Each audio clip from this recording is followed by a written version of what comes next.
Hey, what's up, everyone? All right, just wait. Oh, here's Hold on Antonio. 1 second. I gotta turn on the volume. I hear you now. I think All I right, hear you. cool. All right, So we cool. got some. All right, we got some people in here already. What's up, everyone? How you doing? I see Abuser, Cooper Codes, Gavin. What's up? What's up, guys? Can I see? How do I see the? Can I see the people too, or no? Yes, let me send you the link. It's like Google has this all confusing. I have I've had to learn how to master the Google Hangouts. If I go over to, if I So if go, you go to that link and then you like pause the video, you can see the chat in there. That's the only way that I know of to do it. So okay, it opened up straight in Skype. Let me go over to my subscriptions. It should come up. all right. Cool. So let's see. So everyone who doesn't know, Antonio, he has he's big on Instagram. Definitely follow him on Instagram. But he also has a YouTube channel that you're going to want to subscribe to. And I put the link in the description, I believe, for this. But also just search for Antonio. Man, I'm gonna butcher your last name, but I know it's Italian, so I should be Yeah, able to say I'll it. give you. I'll give you one try. I'll give you one try. Go ahead. So it should be Cucciniello. You'll almost there. Cucciniello. Cucciniello. Okay, all right, Yeah. Cucciniello. Last time we went on YouTube too, I had told you the name right before, Yeah. and then you had made the mistake again. It's cool. So search on YouTube if you haven't found it already, and subscribe or look in the link should be below. So we're gonna talk about we're just on Instagram. You can check our conversation on Instagram, and I was talking about a lot about kind of Bulldog mindset stuff on there, since Antonio's got the bigger following on there, but on here. We want to talk a little bit about Antonio and what he's doing, and like overcoming problems, and how I've been listening to a lot of his stuff lately on Instagram, as I've been getting on Instagram, and he's got a lot of really great content and good content on YouTube as well about overcoming problems. So yeah, so talk to me about what's kind of the idea behind your this business and what you're doing. Yeah, so I actually started this as something I just like kind of enjoyed talking about and doing. So I've been into like the whole self improvement space for about 7 or 8 years now, and Nice. I used it. So back when I was like 17, I picked up like a Men's Health magazine, right, and I started reading it, and I was like, wow, like I could actually do something. To give you an example, I was like pretty chubby back then. I think I was like probably like 30 pounds, 40 pounds overweight. I was so overweight that I didn't make the volleyball team, even though like that was my sport. Like that was my go-to thing. And I started working out that summer, and that was like the first thing I did to really like make a change in my own life. And I learned a little bit, and I started trying different things. I had a couple of weights in my basement that my dad had bought that he had never used. So I started using those. I started doing a little bit of running here and there. And I ended up losing a lot of weight come like senior year of high school. So I come back, and then I made the volleyball team that I had gotten cut from the year before. So that was like the first time that I was really put into this space, was just through like a health magazine. Then like, at that point, like I'm shy, I'm insecure. I don't know how to talk to girls, anything like that. So I'm like looking up on Google, like, how do I talk to girls? How do I do this? How do I do that? I come across David D'Angelo. He's a pickup artist. Oh yeah. He has a lot of suggestions for books to read. So I end up reading Think and Grow Rich for the first time. Yeah. It's funny how those guys like have that mindset, right? Actually, that community actually has that same mindset. The entrepreneur mindset is the same. But go ahead. Sorry. I lost you now.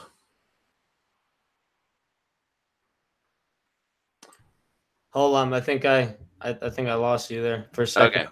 it said that you guys they had that mindset, is what you're saying? Yeah, yeah. Yeah. Yeah, I mean, yeah, because you need that mindset to, you know, to be successful in anything. It's not something that like you can't just be good at something and not know a thing or two about life. You need to know about life and life's laws if you're going to do well at anything. So Think and Grow Rich, then I read it and I kind of like let it seep in, but like nothing really happened. I go to school, you know, I'm not really enjoying what I'm doing. And I read it again my senior year. And at this point in time, like everyone's going out and having fun. And I'm just like, you know what? You know, like I'm reading this book. I'm really liking it. I don't think going out is for me. Is this like what life is? It's like you just go out, have fun. Like you go to school, get a job. And like, is that all that you get out of life?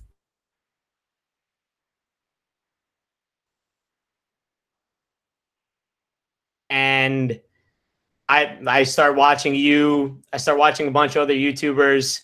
And at this point, I'm at my first job, and I don't really like it, as I was mentioning, very negative. I leave. I quit my job at this point. I started an Amazon business on the side, and I'm trying to figure out how to do anything with business, and I'm completely lost. Yeah. I have a partner. Long story short, I lost like $21,000 in my first year in business, and obviously I learned so much. Because I failed and I did something. So like I'm starting to realize that all these things that I'm doing in life, like small things here and there, I'm trying things, I'm figuring things out. And like most people, I see the rest of my friends like do the same thing that they've always done and still not really be happy with where they are. So it was a combination of that and seeing where I was going that had got me up to the point where about a year and a half ago, my little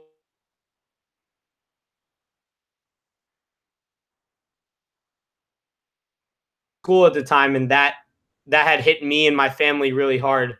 And at this point, like I had been surrounding myself with all this positivity, all this self-improvement, and been making improvement in my own life, that I became like this source of inspiration for the rest of my family to have hope where they all had given up complete hope. Like they thought that my brother, who's like so young, who is like the perfect child, is going to, you know, potentially die by the end of the year because of how late we had caught this thing. What happened to your brother? I think you cut out a little bit on that part. Oh, so he had at about a year and a half ago, he got diagnosed with stage 4 cancer.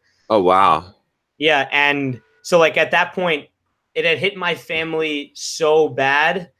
And this is like, I had already quit my job, and I didn't have a job for like 10 months. And so like all my friends are being super negative to me. My family's super negative because they think that situation is going to turn out poorly for my brother. Like he could die by the end of the year. At the same time, my grandma and my uncle are both going through depression. So I'm like the only positive light in my entire family. So I ended up having to be this like positive inspiration for everyone else, telling them. So the first day that my brother got diagnosed, what I did was I made like a diet plan for him, a workout plan for him. I was like, look, you could sit here and lose this battle, or you can do everything you can in your power to fight it. I'm not lying with him. This is a life or death situation, obviously, right? And he, 6 months later, he beat it. And he, throughout the entire time of going through chemo, he went to school. He graduated. He like finished his courses early. He graduated with honors, and he had an internship all while going through chemo. Whereas like most people would have taken the whole semester off. Like his teachers right away were like, "Oh, don't worry, you can get your work done. Like we'll give you an extra semester to get your whole work done for this semester." But my brother decided not to, and that was such a huge inspiration for me. To see him go that. Like I was trying to inspire him, and he was inspiring me right back and forth.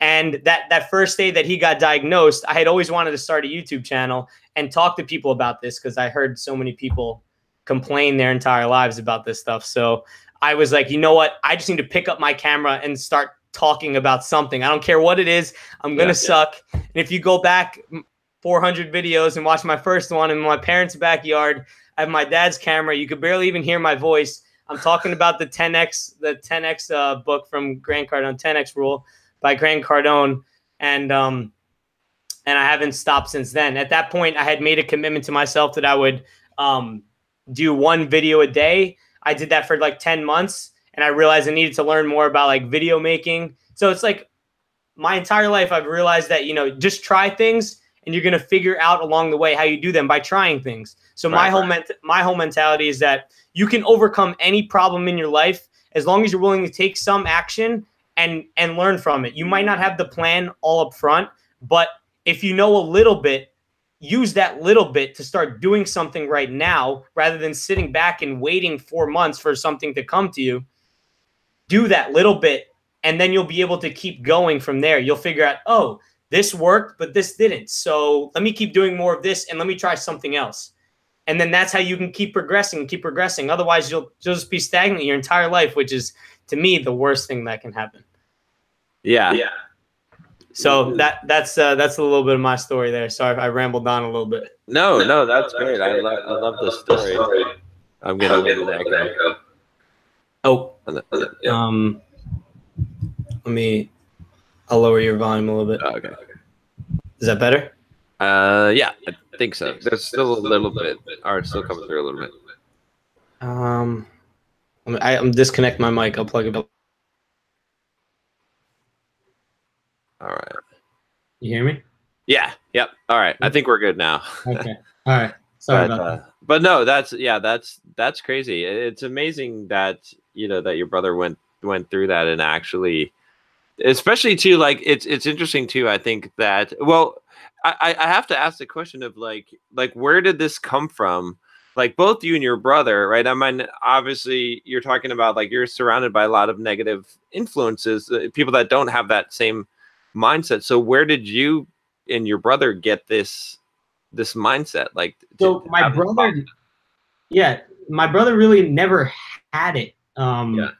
Like my brother is more like the laid back type of person. He like goes to school. He would come home. Like he loves playing Call of Duty. He'd play Call of Duty. He never like really worked out. He wasn't a big, he hates vegetables. Like he wouldn't do anything like, I don't know. He didn't do anything like impressive. Like he has his girlfriend. Like he lives a very comfortable life for the most part. But the reason why I have gotten into this was because I started surrounding myself and I was completely unsatisfied with my life. Like I was bullied to the point of depression, like back in elementary school, middle school, where I had thought about killing myself multiple times, and seeing like how I came from such a negative situation, and it was like that slow, gradual improvement. I'd find something out that, oh, this is actually in my control. Oh, I can do things that can make me more attractive to girls so they would like me rather than me being this insecure person. I can do things that'll make me stronger, and, you know, I can take control of my body and my health. I can do things so I can take control of my financial situation. I don't have to be so helpless. And it was a slow realization through that. My brother's situation, I think it was the urgency of the situation that actually made him spur into action. You know, some people need that in order to snap out of it, but other people, you know, it takes other people, you got to convince them over the long term, or they just don't end up doing anything. It's amazing. I think, you know, it reminds me of like what you're talking about is the Carol Dweck's book Mindset, right? I don't know if you've read that book, but it's a really good book. By the way, you'll probably find that to agree with a lot of what your philosophy in life. But but in the book she talks about that, you know, people who have a fixed mindset and a growth mindset, and this idea that like once you start to realize that you can actually, like, I think like a lot of people have the victim mindset, which is a fixed mindset, which is the mindset that says that I am what I am, and I can't change, I can't grow.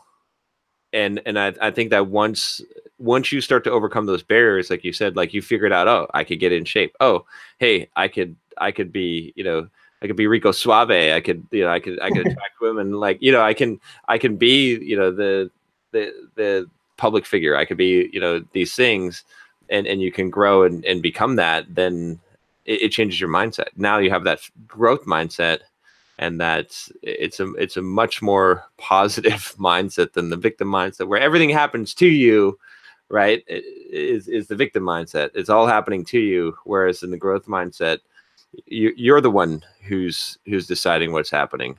Yeah, right. And I would suggest for everyone out there who like might be in that fixed mindset, that unless if you don't have like that urgent situation to snap you out of it right away, to either find a way to create it, or B, if you're not that motivated to, you have to change one thing right now to make a better habit, something that'll make you better, right? Like I said earlier, it was first that I realized that I could work out to help change my body. Yep.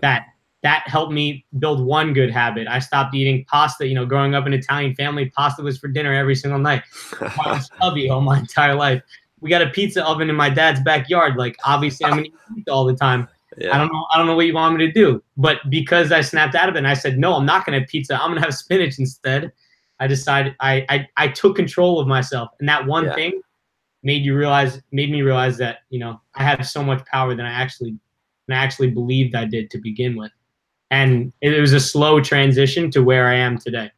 So Trigu has a question that maybe we could talk about. How to overcome social anxiety. How do you overcome social anxiety? I'm curious to get your take on this one. Yeah, so this is funny because I used to be deathly afraid of things like this. So after my first relationship, I actually became friends with like one of my friends from high school who I hadn't seen in a while. And he is the type of guy that will go up and talk to literally every girl you see out at a bar, right? So I started hanging out with him. And when I started hanging out with him, I would just start talking. He would like pull me into these situations that I was deathly afraid to go do. I was like, dude, why are you gonna go talk to her? Like, why would you do that? And and he's the type of person that like needs to be drunk in order to do something like that. But I'm not like a big drinker or anything like that. So he pulled me in, and me being sober, like I had to get practice in these situations. If I'm standing there in front of the girl and I'm not saying anything, that's way worse than me. That's way worse than me, like not actually, you know, than actually just saying something stupid, right? So I just started talking. I was like, hey, what's up? You know, so I just got the hey, what's up out there. Yeah. And when you get the hey, what's up out there, I started realizing that, you know, I could do this in like other situations. Like I would just say, hey, what's up to girls that I would see on the street, or I'd smile at them and wave, or, you know, smaller interactions got my feet wet. So once I was comfortable with that, now I walk like the streets of Manhattan all the time. I have a girlfriend, so I don't like actively do this, but like I can make eye contact with people, no problem. I could ask people on the street, no problem. But it like I said, it's a small step forward of my friend pulling me into a conversation. I had nothing else to, I had to say something. So he forced me in there. I said hi. Then I started at this point, then like where I'm at right now today, it's like I can go up to a group of people and talk to them, no problem. Because in the end, you realize that like that group of people that you just talked to, they forgot about you like 5 minutes afterwards, especially if you left the place that you're at. You're not in their brain anymore. People care about themselves. They don't care about you. So that was one way I did it. Also was I put myself in other social situations. Like I held a couple of leadership positions in my fraternity where I needed to needed to talk to girls. I needed to talk to people in other organizations, and I needed to give like talks in front of like 50 other brothers in my fraternity or people in other organizations. So those things all culminated together. And one other thing that I want to mention was tackling the actual problem. But I think that there's this other part of like indirect help with working on style, working on looks, working on just feeling more confident in general. Right. All of the other things help me become more confident in one area. It helps the confidence in this area. So if I made progress in my business, right? If I made progress, like let's say I think I lifted something heavier in the gym today, I feel good about that, and that'll help me. That I can use that energy to, convert it to overcome a social anxiety problem that I might have had. Yeah, I like that. Yeah, there's a couple of, I think, good concepts in there. One of them is the concept of modeling. I think is good. Like if you can find someone that's already doing, like Tony Robbins talks about this a lot, like doing what you want to be able to do and hang around that person, that's a great way to be able to acquire that skill, right? So I definitely had some help with that in the past. So I had a lot of social anxiety. Actually, I was really, really shy, like extremely shy growing up. I was terrified to talk to girls. I mean, I was terrified to call up the doctor to make an appointment for myself, like to get on the phone and talk to someone. So, but I got to the point where I could just go and talk to anyone and go, my friends would be like, there's John. He's just going to go talk to all these girls.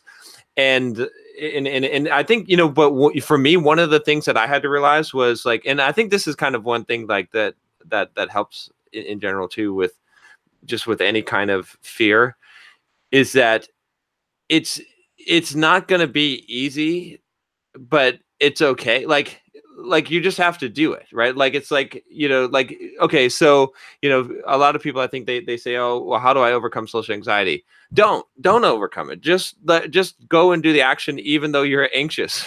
Yeah. like if you just bake it into your brain that you're never overcoming this, but but don't let it stop you, and you just start doing it, you will overcome it in a sense. But so what if it's fear all the time? In fact, I used to get to the point where I'd get this adrenaline rush. I'm like, oh shit, I'm afraid to go do this. I'm afraid to go and tell this girl this thing or say this thing. And then I'd get an adrenaline rush because I'm like, oh yeah, this is what life is about. It's the excitement. It's that fear. And then you do it and then you feel so good, right? And you get in that pattern. And that was it for me. Definitely that helped a lot with it. And then the other thing I would suggest too is just have a process, right? Like if you have a mission, if you're like, okay, I'm going to go out 4 nights a week and I'm going to talk to 10 different girls those 4 nights, and that's my mission, and I'm going to check it off, and that's your objective. Like that process will, in 1 year, like, you just ask yourself the question, if you do this, if you just said, I'm going to go out 4 nights a week and talk to 10 girls every single one of those nights, in 1 year, will you be better or worse as far as social anxiety goes? Right? It's obvious you'll be better. So do it and you'll be better. Like most people know how to solve their own problems. They just don't want to do what it takes. Even if like you don't figure out how to talk to girls properly, like you might not figure it out, you still will overcome the fear of even talking to them, which is huge for you and your own personal development anyway. Like that's so important that you just, that's why I believe, take that little bit of action, whatever it is, do it, and you'll find your way through it. There's a book called Feel the Fear, Do It Anyway. I believe that's what it's called. Yeah, I listened to the audiobook for that one. That one was good. I forget, there's something you said there about converting the anxiety or the fear that you have into like excitement or adrenaline. I feel that heartbeat every time you're like, all right, you got to go do it. You got to go talk to her. You got to go, because you're nervous, because you care a little bit about the situation, regardless of how many times you do it, it still comes up. And converting that feeling into anxiety, if you can catch yourself doing that, that's such a good way to overcome it, because, once you're in a positive state, it's hard for someone not to want to talk to you if you're positive, because so many people are negative. Right? If you convert yourself into a positive state right away and someone's talking to you, they're going to want to keep talking to you. Unless if you're like, I guess in that case, really, really creepy. Yeah. But again, it's just a matter of just doing it, just forcing yourself to do it. Yeah. Someone else asked another question, kind of similar, I think, that there's 2 of them here. Doc Fenster says, how long does it take to overcome depression? Mm-hmm. So I'll let you take the first at bat at this one too. Yeah. So I I wish I had like, so right now I have like a notebook, kind of how you had like a gratitude journal and that fear journal. I have a notebook where like I write down like the problems I overcome. So like I didn't have that back when I was in elementary school and overcoming the depression I faced there. So there's not, to me, there's not really a specific time frame. It's different for everyone. Depends on the severity of how deep you are in depression or how bad you've convinced yourself of your own thoughts. But I truly believe that, you know, if you have a real motivating reason to get out of it, you can get out of it pretty quickly. Mm-hmm. Like just how, and so for those of you who are on the Instagram live, John was talking about how he was listening to a book, Living Seal, right? Yeah, And living with the how seal. he was running 10 miles and then he came out of, he was able to run 26 miles the next day, a marathon's length, simply because he heard the story about what the guy and the author in the book did. That changed his belief right away. I think you can change the belief right away. For me, it was, I was like feeling like I wanted to kill myself and I hated this feeling so bad. I was like, how am I going to get past this? What do I got to do? So I started thinking about things that I could take control over. And that's kind of where I got into the, I'm going to start working out mentality. So I don't know if you read the book Emotional Intelligence by Daniel Goleman. Yeah.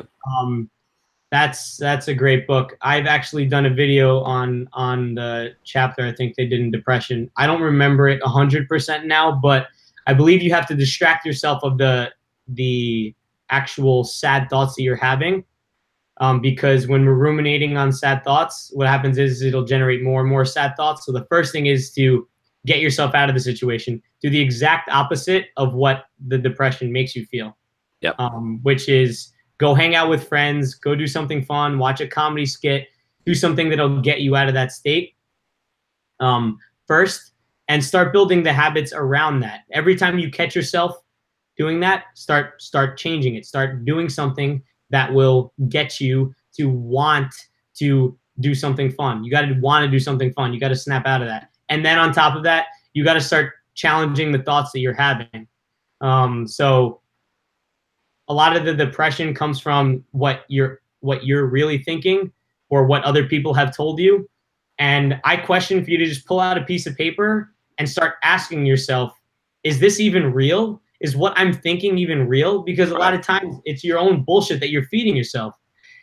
And then you can keep asking yourself, okay, if it is real, what are the chances, or what is something I can do to take control of it right now?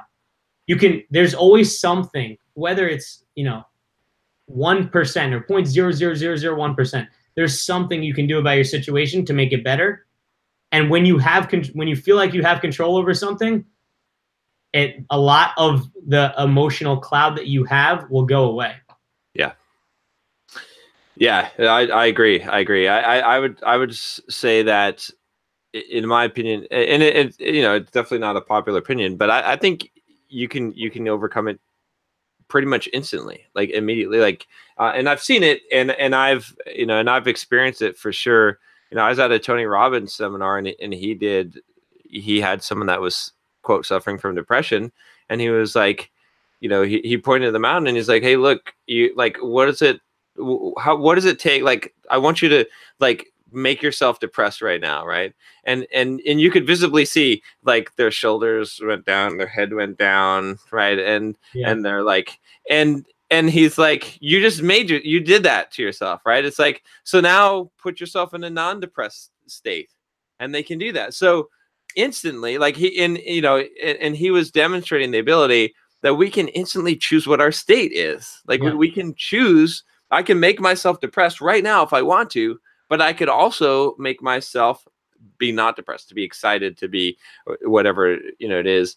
And I think that's a power that we forget that we have, right? And it's not to say that I've never been depressed, but I think of depression as a feeling that you feel that you and you have to choose to keep on feeling it in order to, right? I mean, you ultimately have to just go out and live your life and go and do the thing. And it's, I agree. I think you'd said about the point of, like, it's almost like you have to do the opposite of what the depression is telling you to do, because the depression is telling you to isolate yourself, to listen to sad songs, right, to like, lay in bed, right?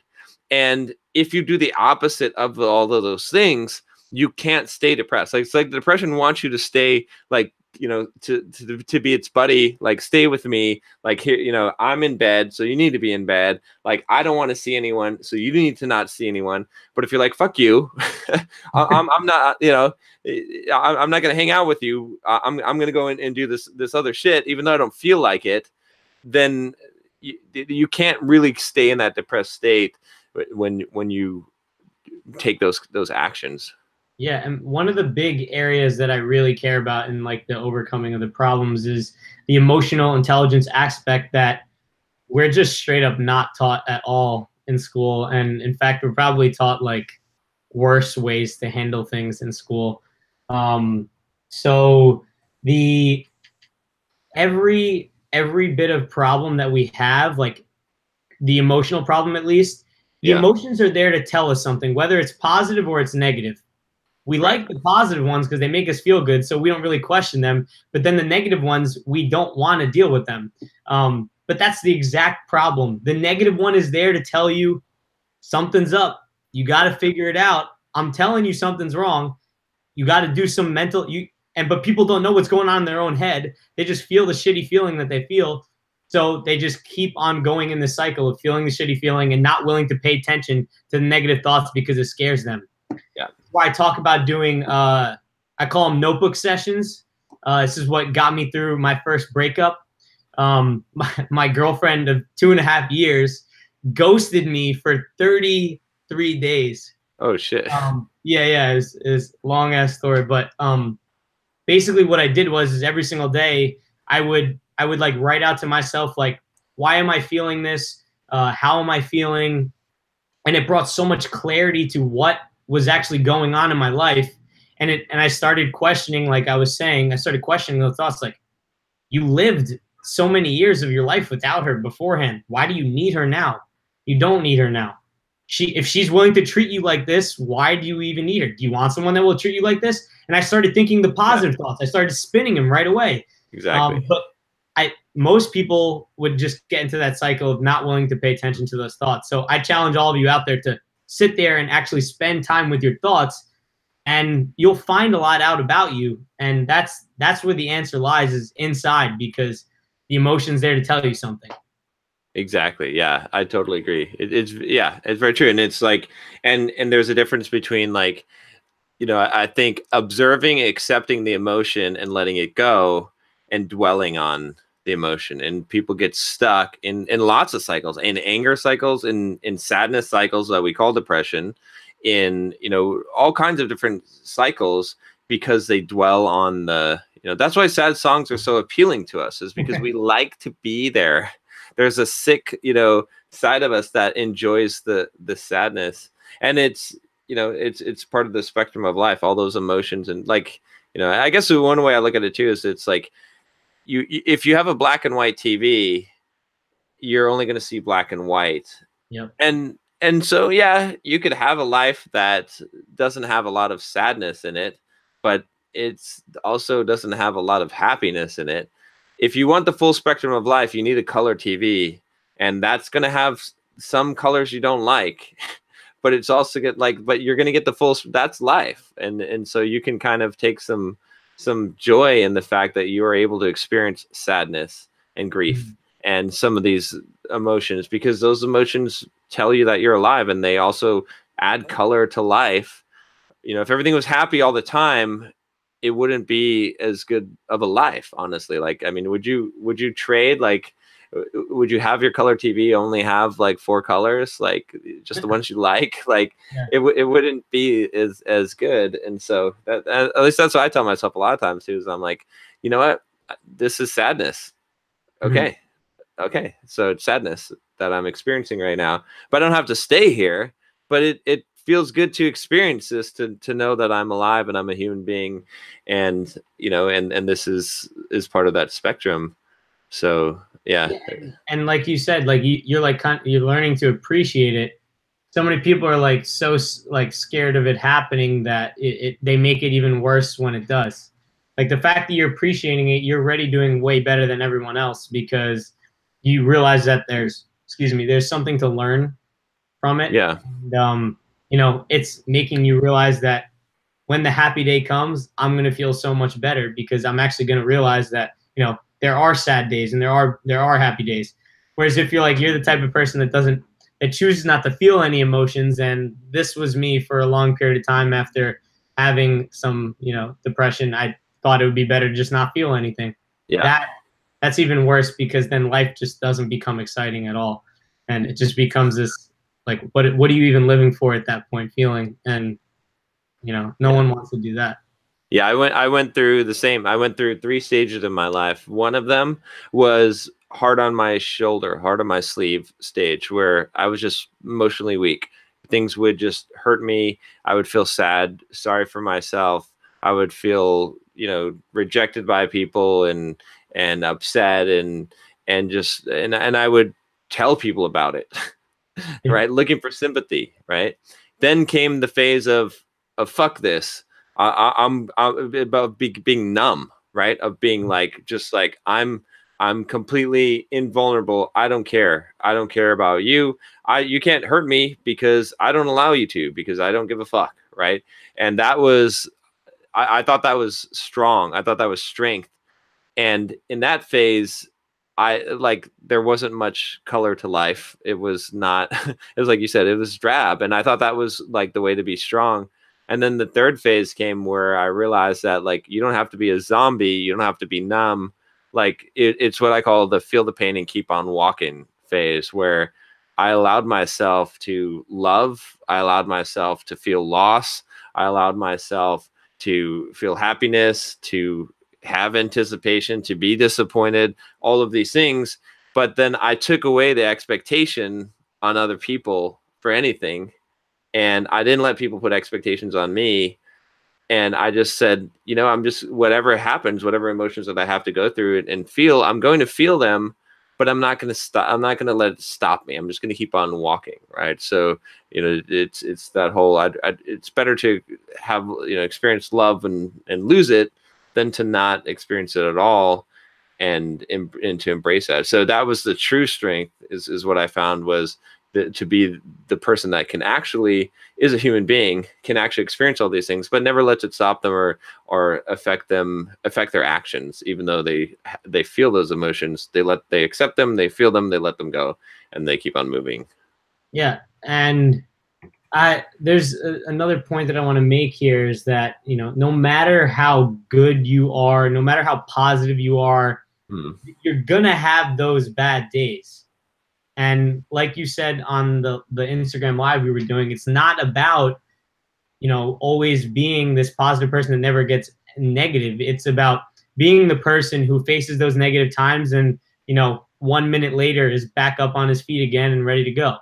Yeah. It's not about being that person that just mopes around, or, you know, person that pretends like nothing bothers them, but deep down inside they go to their room and they cry because they're trying to hide their true feelings to everyone else. You know, it's okay to show your feelings. Just, you know, you may get hurt, you may not get hurt. You just got to deal with them sometimes. Yeah. It's almost, it's interesting how like the subtlety, I think, of it, of like being, if you're the person that's like you said, like, goes to their room and cries, like they're hurt. They want people to know that they're hurt. It's like a weakness. Or if you could be a person that's having a conversation and says, what you just said really hurt my feelings. It hurt me, but, you know, and then you carry on, and then you like, it's like, okay, you know, I'm able to tell you this vulnerable, like, it hurt. Okay. Now, but I'm not dwelling on it, and I'm not holding it against you. I'm aware, like it's being aware. I think that's key. And that's similar to like the whole growth mindset versus the fixed mindset. You realize that, you know, you're putting yourself out there. That's the only way you're going to grow. But if you hide from everyone else, then you're never going to grow at all. So what's some of the, I was just looking through your videos. You've got amazing. You can see the thumbnail progression as your skill of thumbnail. It's pretty Yeah, damn so cool. this is another example about how you can overcome problems. Uh, I started out just shooting the video and like just straight up uploading it, not knowing anything about editing. Then I picked up iMovie. Then I moved up to Final Cut Pro. Now I have this mic over here. I bought a real camera. Now I'm not just using my phone anymore. I had to learn Photoshop. I'm starting to learn all these different things because as I started taking more action, I had to figure out more and more to keep the bar up. it's pretty cool. I feel like I want you to do my thumbnails. I love what you've done with it. So tell me some of the things, maybe like one idea that that you've done either on YouTube or Instagram, just a topic that you feel pretty passionate about, like that you've got, some sage wisdom for us about. Some sage wisdom. Is that Yeah. I know, one of your passion, like everyone's got like some video or something that they talked about. And a lot of times it's the one that it's one that people haven't actually like watched or it's right. But it's the one that you love because it's so key. Like what's the point that people need to hear, you know what I'm saying, that like they may have overlooked? Yeah. So right now I'm doing a lot of research on confidence building. I feel like that's a huge area of overcoming problems. So confidence is this like kind of tricky thing, right? It's like here some days it's not, and it's all relative, right? Confidence for me is different than confidence is for you and it is for someone else. So what I want everyone to know is that you need to. So I guess you said this earlier where like you compared yourself to someone else and that's why you were able to try so much harder on something. When it comes to confidence, I think that you kind of have to compare yourself to yourself. So back when I was in, 8th grade or so, I was this not confident person leading all the way through high school and a little bit into college. I had zero confidence whatsoever. And I took like each individual area of my life and I started making that little bit of progress, right? Like, I used to wear I had this red pair of Vans sneakers that I would wear with every outfit. Like I just didn't understand anything about style at all. Yeah. And I didn't realize that like style was this large extension of body language that I should probably pay attention to because it's giving off this weird opinion of me to everyone else. So I started like reading up and learning about style. And the learning about style was able to give me some like confidence because I look at myself in the mirror and I'd be like, oh shit, I like look good today. I go out and that would transfer over to every other area of my life. Right. And so those days where you wake up where you have zero confidence at all, you need to do something to like generate that confidence quick. Whether that be through visualizing is a huge thing for me. Using like incantations like Tony Robbins. I actually recorded my own affirmations on my phone, and like I ride the bike here in the city to go to work and everything. So I'm riding my bike in the city as I'm like saying these affirmations out loud, and they probably sound so weird to so many people, but like doing something like that not only affirms my own beliefs every single day, but it also is I'm going out of my comfort zone because I'm saying stupid shit in front of other people. Yeah. And that helps me be more confident at my job. That helps me be more confident on YouTube over here. So you need to find an area that you can rely on that you can use to propel yourself forward, because you can't rely on your level of confidence to be the same every single day. And I think that matters so much for getting anything done. Like there's so many studies done on your confidence level and how successful you end up being, or your physical health or your mental health, any of those things. So confidence is like this core belief that like I think completely shaped my life. Without confidence, I would be nowhere where I am today. Okay, yeah, I like that. I like the idea of finding the thing that's going to give you that confidence for the day. That makes a lot of sense for sure. You need to have like that core thing that you know you're good at. Like, Yeah. for me, like I know what I do at my job and I'm good at. I know that I'm gonna do well no matter what. I mean, I might mess up, but I know that that I will fix it no matter what happens, right? So I have belief in that, and I can use that to propel me forward no matter what it is. Awesome. Yeah, yeah. I have I've got a few thoughts on confidence that I always think of confidence, and it depends. Like I think confidence depends on, like, you can be confident in certain things, and then there's like a general sense of confidence. Like, are you a confident person? Right. Mm-hmm. And I find that a lot of it is situational, right? Like that you have the situational confidence in the different things. But in my experience, confidence is what you truly know about yourself, that, like, you know the outcome of things, like it comes from experience. Yeah. And the more that you know the outcomes or the possible outcomes of things, the more confident, like we say we're confident of something, it means that we know it. We know it Yeah. to be true. Whereas I think a lot of people confuse it with arrogance, which I always call arrogance as the thing that you want other people to believe about you that you don't believe about yourself truly. It's Oh like, yeah, that's a good way of putting it. You because don't want to be arrogant. you can say the same thing, right? You can do something, you can say something that would come off as a brag. If you don't believe it yourself and you're trying to show off, you're trying to like impress people, that very thing will come off as arrogant. Whereas if you truly believe it about yourself, it's a fact. It, like, to you, it's confidence. Yeah, that's yeah. I mean, confidence has to be backed by something, real, like that experience that you're saying. And that's why I say like you have to have that one thing that you have experience in that you can rely on. Yeah, Otherwise then you're just propping yourself up. Sometimes the arrogance might help you out in the short term, but it probably won't help you out in the long term. I coming from an insecure side, I've never been on the arrogant side, or at least I don't think I have been. Maybe I'm being arrogant by saying that. Who knows? that's funny. Yeah, possibly. Who knows? But Yeah. you know, yeah, that's I funny. actually can't see the chat. When I clicked on it, it took me into the Oh, Skype. Yeah, so I don't know if anyone commented or anything like that.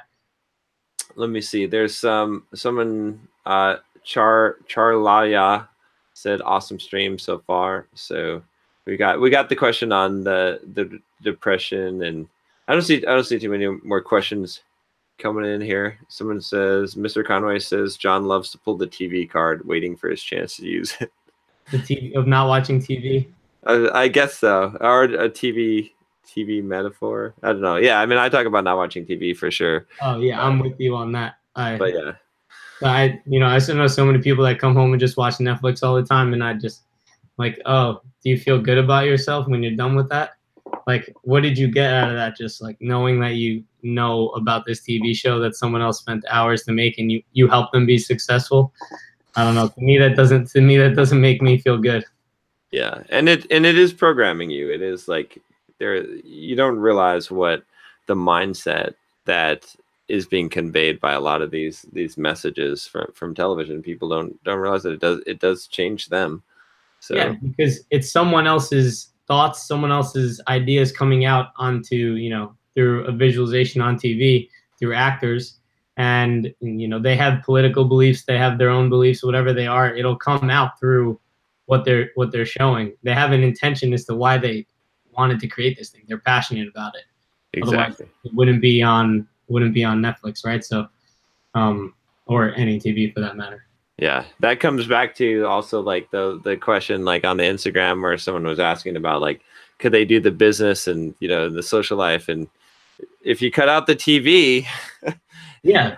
that's Like, that's how many probably hours a day are you spending on social life? You're in class for what, 3-4 hours maybe? Working out, okay, you got an hour. I don't know how much you're actually working out, or how much you're sitting on your phone in the middle of the gym. That's another story. I don't know that person, but you have a lot of hours in your day.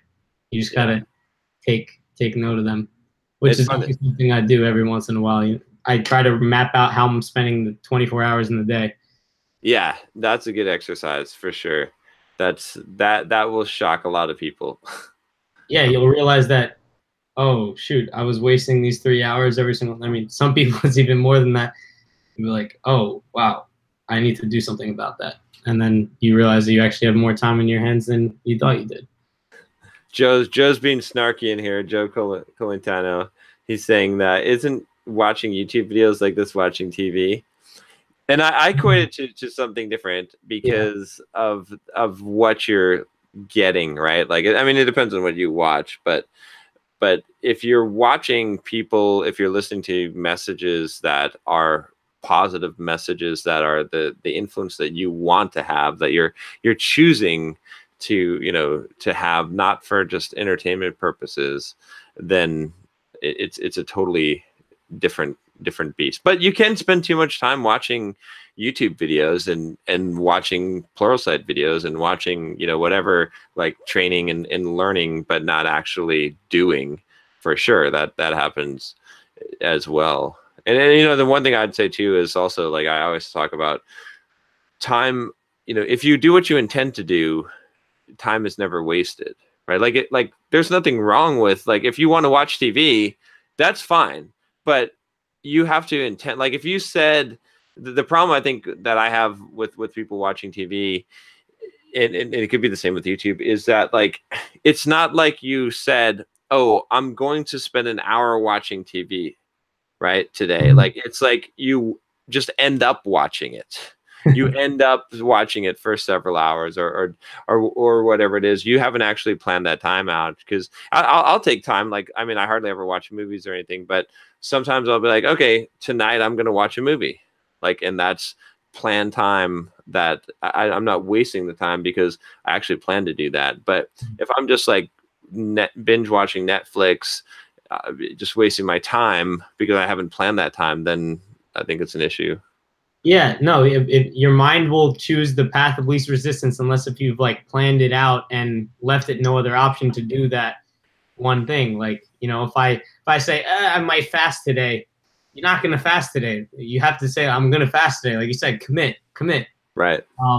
So you have to decide, I'm not going to watch TV. I'm going to do this other thing instead. And then TV won't come into your mind.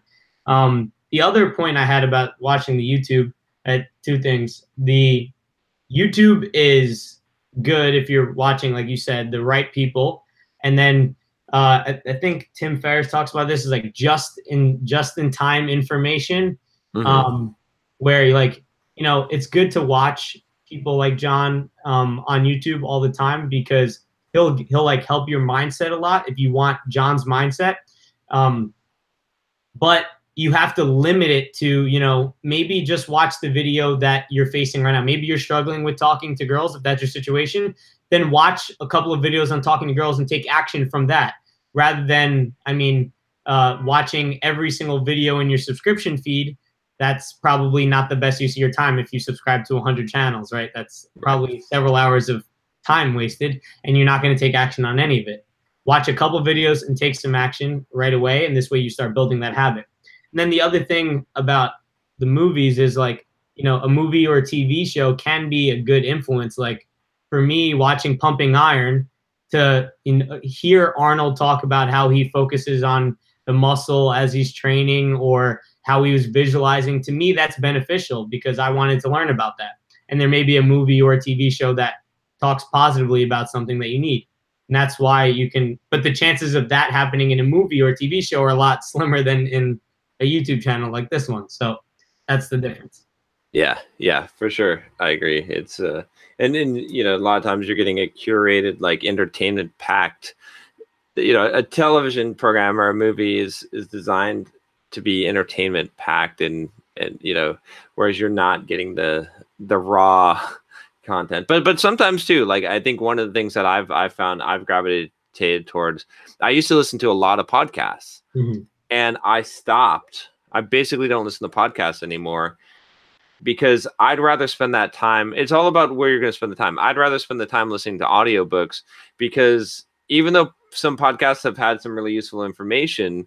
For me, it's the book is a more curated, like, of the thing that I want to learn about and know about, and the podcast, you know, was not as helpful because it's less focused, I think. So yeah, a lot of the podcasts you hear like the two people talking back and forth for a little while, and then, you know, there's some space in between, and then they joke around for a little bit. It's a lot more focused, less focused, where the book is edited, and, you know, there's outlines and rough drafts over and over and over again till they hone on the point that they want to talk about. It's a lot more produced. Yeah, and I realize the irony of me saying that while we're essentially doing a podcast that has videos as well, but that's exactly what I was thinking. It's just a matter of limiting, like, of choosing, like, the inputs and the sources, and you've got so much time, right? You know, it's funny. Like, the one I would totally rule out, though, that's going to piss some people off, is sports. To me, sports is like the most pointless thing that you could possibly be watching at all. Like, watching other people do physical exercise and getting emotional about it, of some arbitrary set of rules in game. Like, playing sports, I'm all for playing sports, but watching sports, to me, like, there's absolutely no benefit at all. Just a complete waste of time. But how about the people that know every stat about every player in every sport? Like, one of my good friends from high school, he literally knows, like, he doesn't talk about anything, but then if you bring up sports, he knows everything about sports. He knows that player's mother's, you know, home address, like that type of sport knowledge. And I'm just like, why do you know that? That's so much time lost. Imagine though, like, again, I think, you know, some people, if you want to watch sports or what, if that's your entertainment and that's how you relax and enjoy yourself, okay, I could get that. To me, it's a complete waste of time, 100%. But if you imagine, like, someone like you said, what if that person, like, had that same devotion and studied real estate or business, right? And like, could, like, recite exactly, you know, knows everything that there is to know about real estate, or knows everything there is to know about online marketing, or, you know, anything, even the fucking stock market. Like, that would at least be better, right? It's like, you know, what I'm saying? It's that's why I'm so against, like, the sports, is because I'm like, it's not that I, like, hate fucking, you know, sports. It's that shit, like, that time you could have been using for something else, and that devotion that would actually benefit your life. So, and the other problem I have with it is that because there's so much out there, there's so much TV, so much, like, the sports, whatever, you don't have time to focus on what you actually really want. Like, I feel like a lot of the people that are doing this, a lot of people that are paying attention to all the other stuff, is because they haven't spent the time alone figuring out what they really like or what they really enjoy. And they keep spending more and more time doing this thing that they like, and it brings them instant gratification. So why would they go out and, you know, spend time alone, which is not something that a lot of people like to do. It's boring. But you'll end up figuring out so much about yourself and unlock that thing that you might be super devoted and passionate about, that's been hiding up in here that you just never knew anything about. It's a big distraction and a time waster. All right, I guess we should probably be wrapping this up. I got to go do my 6-mile run. For my training here. Yeah, but here's a good, well, maybe we can leave it on this note. Doc Fenster asked, what are your guys' top 5 favorite / important books? Top 5 books. All right. So obviously for me, it's Think and Grow Rich, #1. That book changed my life. How to Win Friends and Influence People. Completely changed my mindset as to how I'm talking to other people. The Obstacle is the Way by Ryan Holiday. I got that recommendation from you. Yeah. The one that I'm reading right now is I like kind of like it, but I kind of don't like it, and I think it has very good use if you use it properly, is The 4-Hour Workweek. I don't think the 4-hour workweek really exists. I think you should all put a lot of hard work in, but it's the ideas of productivity behind it. And then Wow, this fifth one is probably difficult. This one's going to sway more towards understanding relationships. The Way of the Superior Man by David Data. Yep, that's a great book. Yeah. What are yours? Let's see. Mine always changes, so I can't really like give this is my absolute top 5. I've read so many books, but I would have to say like the one that's always kind of at the top is As a Man Thinketh. That book is just it's very short. It's by James Allen. But it's a phenomenal book, like for mindset, right? Like I have the audio version and it's short. Like I think one time I listened to it like 3 times in a row on a run. That it's that short, but just like the right mindset. It's written in like 1902, so it's like it's that Carnegie era, and it's just a very, very powerful mindset to have. I think it's the opposite of the victim mindset. And then How to Win Friends, Influence People. I definitely, that stays on my list because that one was pivotal. It changed the way that I interacted and talked to people and realized that negative reinforcement was not ever good.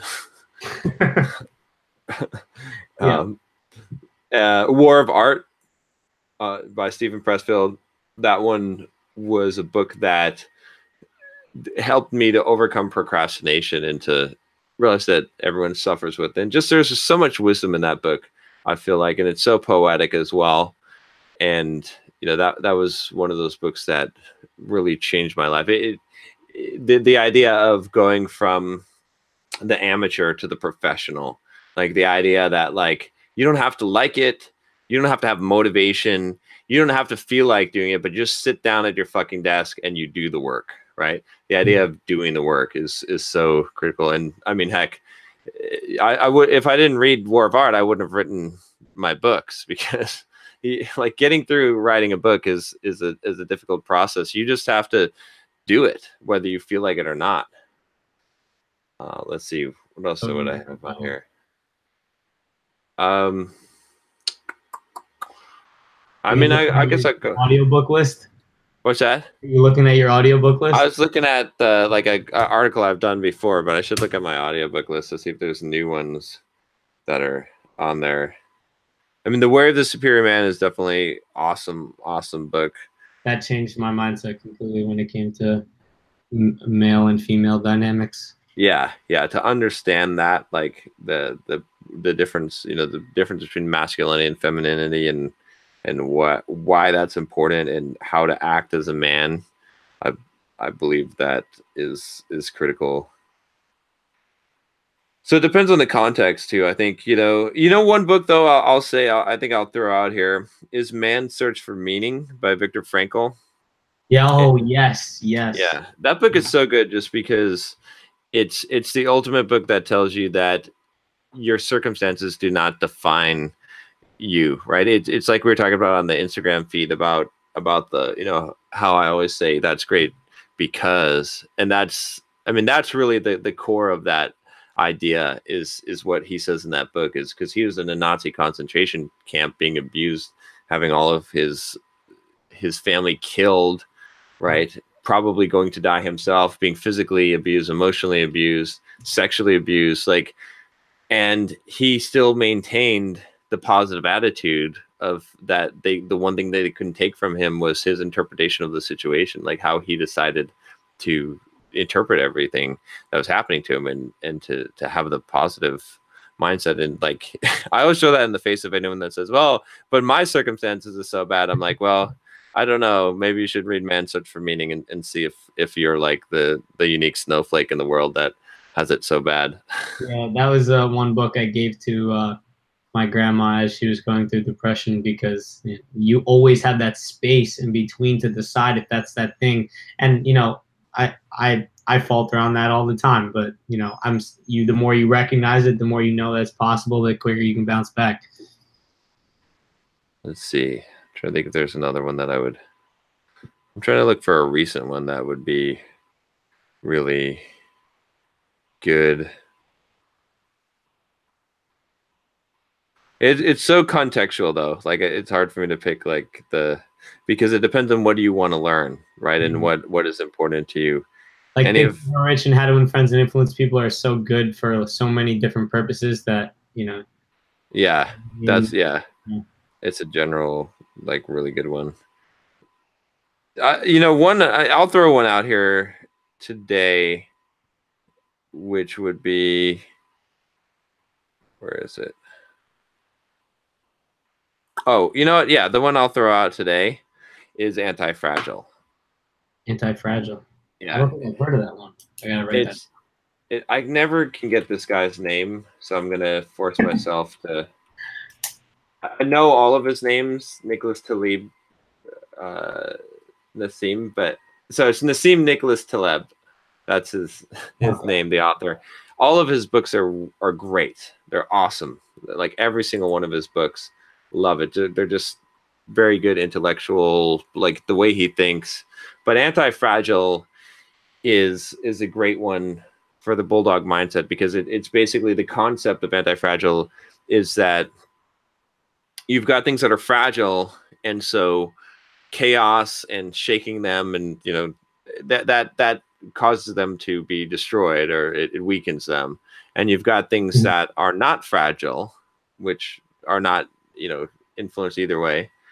But you've got things that are anti-fragile, which are things that actually benefit from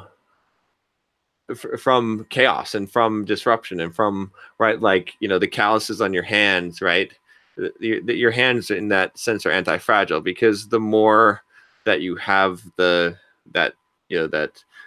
damage, the stronger they become. Your muscles are anti-fragile, right? The more organisms in general, life is anti-fragile. And when you understand that, like how to become anti-fragile in many areas of life, then the chaos, the bad things actually feed you and make you grow, which is a powerful concept. So I got to read that one. You just sold me on that one. Yeah, really good one. So, all right, I think we should wrap it up. Yeah. There's Ahmed says, "Fuck your mother. I love you so much." To me or to you? I don't know. That's just a weird. I don't know which one of us. I don't think I've ever told them, "Fuck your mother. I love you so much." But hey, that's, you know. I've never heard of that as a positive saying. But Doc Fenster said The Untethered Soul, which is a great book as well. Oh, really? Really good book. Yeah. There's so many great books, but yeah, Untethered Soul is a great one for. Never run out of great books to read, I feel like. Self-awareness. So okay, so everyone, you know, we're gonna wrap it up, but go check out Antonio's channel. Go subscribe to his YouTube channel. He's got, I mean, you're getting a bargain there, because he doesn't have a huge number of subscribers on YouTube right now, but he's got a shit ton of videos, and they're good. Yeah. So I go live once a week and I post a like more edited type video on Monday, and I try to go live Wednesday or Thursday. I'd like to up that up, but you know, I'm trying to get really good at making videos before I, you know, try to mass produce them all. So I'll keep working at it, but you know, I'd love to see you guys over there. I think I could help you all. If you got any problems, you're welcome to DM me on Instagram too, at Antonio CUCC or at Overcome Problems. I'll help you out. All right, Antonio. It was awesome talking to you. Awesome talking to you too, John. All right, take care, man. Catch you later. Bye.